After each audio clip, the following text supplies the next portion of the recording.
તો ચુસ્ત બંદોબસ્ત વચ્ચે સુરતમાં પણ વોટિંગ અને બીજી બાજુ વાત કરીશું અમદાવાદના મતદારો સાથે અમારા સંવાદદાતા કિંજલે વિશેષ વાતચીત કરી. સાંભળીએ.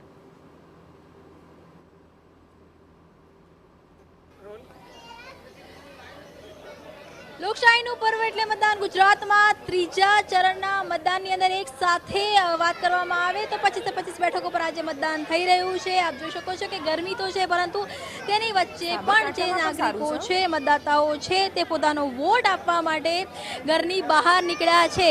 આ લાઈન આપ જોઈ શકો છો. આ લાઈન એ અમદાવાદની મતદાન મથકની આ લાઈનો છે કે જ્યાં લોકો માત્ર પોતાનો વોટ આપવા માટે, કેમ કે જો આપને આપના મનપસંદ ઉમેદવાર જોઈતા હોય છે, આપને આપની મનપસંદ સરકાર જોઈતી હોય છે તો આપ મતદાન કરો. આ જે વાત છે તે હંમેશા કહેવામાં આવતી હોય છે. ગરમી છે, ગરમીમાં એવું માનવામાં આવે છે કે બપોરના સમયમાં મતદાન ઘટી જશે, પરંતુ આ મતદાન બપોરના પહેલા મોટા પ્રમાણમાં મતદાન થાય તે માટે જે લોકો છે તે બહાર નીકળી રહ્યા છે, મતદાન છે તે કરી રહ્યા છે. આપ જોઈ શકો છો કે આ રાણીપના બૂથ છે કે જ્યાં અલગ અલગ ખાસ કરીને જે મહિલાઓ માટેની લાઈન છે તે અલગ કરવામાં આવી છે અને ત્યારબાદ આપ લગભગ કેટલી જ લાઈનો છે, કેટલીક મહિલાઓ છે તે નારાજ પણ છે. વાત કરવાનો પ્રયત્ન કરીએ. કેમ જવા નથી દેતા? શું કહી રહ્યા છે? કેમ જવા નથી દેતા? બિલકુલ, કેમ કે આપ જુઓ કે ભીડ છે તે વધારે છે અને અહીંયા જે મતદાન છે તે સતત ચાલી રહ્યું છે. તેના કારણે ક્યાંક જે લાંબી ભીડો છે, લાંબી કતાર છે તે જોવા મળી રહી છે. આ વખતે વાત કરવામાં આવે તો કયા મુદ્દા છે તે તમારી માટે મહત્વના છે કે જેને ધ્યાનમાં રાખીને આપ મતદાન? એવું કંઈ નથી, કંઈ મુદ્દા કાંઈ નથી, તારલ છે બધું, પણ લાઈન બહુ વધારે છે અહીંયા. પણ ગરમીમાં વોટ આપીને જ જશો? વોટ તો આપવું, વોટ આપવો જરૂરી છે. બિલકુલ આપવાનો છે. કેટલા સમયથી ઊભા છો અહીંયા? અહીંયા લગભગ પોણો કલાક થયો. પોણો કલાકથી ઊભા છો. અંદર ધીમું ચાલે છે, મતદાન ખબર નથી પડતી. મતદાન ચાલી તો રહ્યું છે ને? હા, ચાલી તો રહ્યું છે. બહુ ધીમું ચાલી રહ્યું છે મતદાન. કેટલા ટાઈમથી ઊભા છો? કલાક થઈ ગયા. કલાકથી ઊભા છો. આપ જોઈ શકો છો કે 4 અલગ અલગ પોઈન્ટ છે કે જ્યાં મતદાન છે તે થઈ રહ્યું છે, પરંતુ જો વોટિંગની વાત કરવામાં આવે તો વોટિંગ ધીમું થઈ રહ્યા હોવાની પણ અહીંયા રજૂઆત છે તે લોકો કરી રહ્યા છે. પરંતુ આ કતાર પહેલી વખતે આ લાઈનો એવી જોવા મળી રહી છે કે મતદાતા ઊભા છે લાઈનમાં મતદાન કરવા માટે. કેટલા સમયથી અહીંયા ઊભા છો? Half an hour. અડધો કલાકથી ઊભા છો, પણ વોટ આપીને જ જશો? Yes, definitely. કયા મુદ્દાઓ છે આ વખતે કે જે તમારી માટે વોટ આપતા પહેલા મહત્વના છે?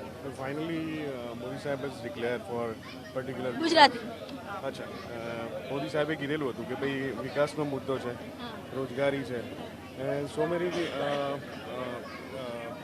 પીપલ આર એટલે વિકાસના મુદ્દા પર આ ભાઈ છે તે મતદાન કરવાના છે. હું હજુ આપને બતાવું છું કે જે બૂથ ઉપર અમે ઊભા છીએ ત્યાં મોટા ભાગે અડધો કલાકથી વધારે સમયથી લોકો અહીંયા ઊભા છે, રાહ જોઈ રહ્યા છે, સતત રાહ છે તે જોઈ રહ્યા છે. કયા મુદ્દાઓ છે કે જે આ વખતે બહુ મહત્વના છે યુવાઓ માટે, મતદાતાઓ માટે? મતદાતાઓ માટે એવું છે કે હિન્દુત્વને જે સાચવી શકે, સંસ્કૃતિને સાચવી શકે એવા વ્યક્તિનો મત આપવો જોઈએ. કેટલા સમયથી ઊભા છો લાઈનમાં? કલાકથી ઊભા. તમે કેટલા ટાઈમથી ઊભા છો લાઈનમાં? 1 કલાકથી ઊભા છે, પણ આજે મતદાનનો દિવસ છે. આપણા રાષ્ટ્રની અંદર પણ કહેવા આવ્યું છે સૌથી મોટું દાન એટલે મતદાન. 1 કલાક હોય કે 2 કલાક, સર્વે TV9 દ્વારા હું કહેવા માંગુ છું કે તમે આવી ગરમીના અંદર પણ તમે 3 કલાક રહીને પણ વોટ કરો. તમારો એક વોટ પણ રાષ્ટ્રહિત માટે જરૂરી છે. એક વોટ રાષ્ટ્રહિત માટે જરૂરી છે. કેટલા સમય તમે ઊભા છો? ફર્સ્ટ ટાઈમ વોટર છો? ના, સેકન્ડ ટાઈમ છો.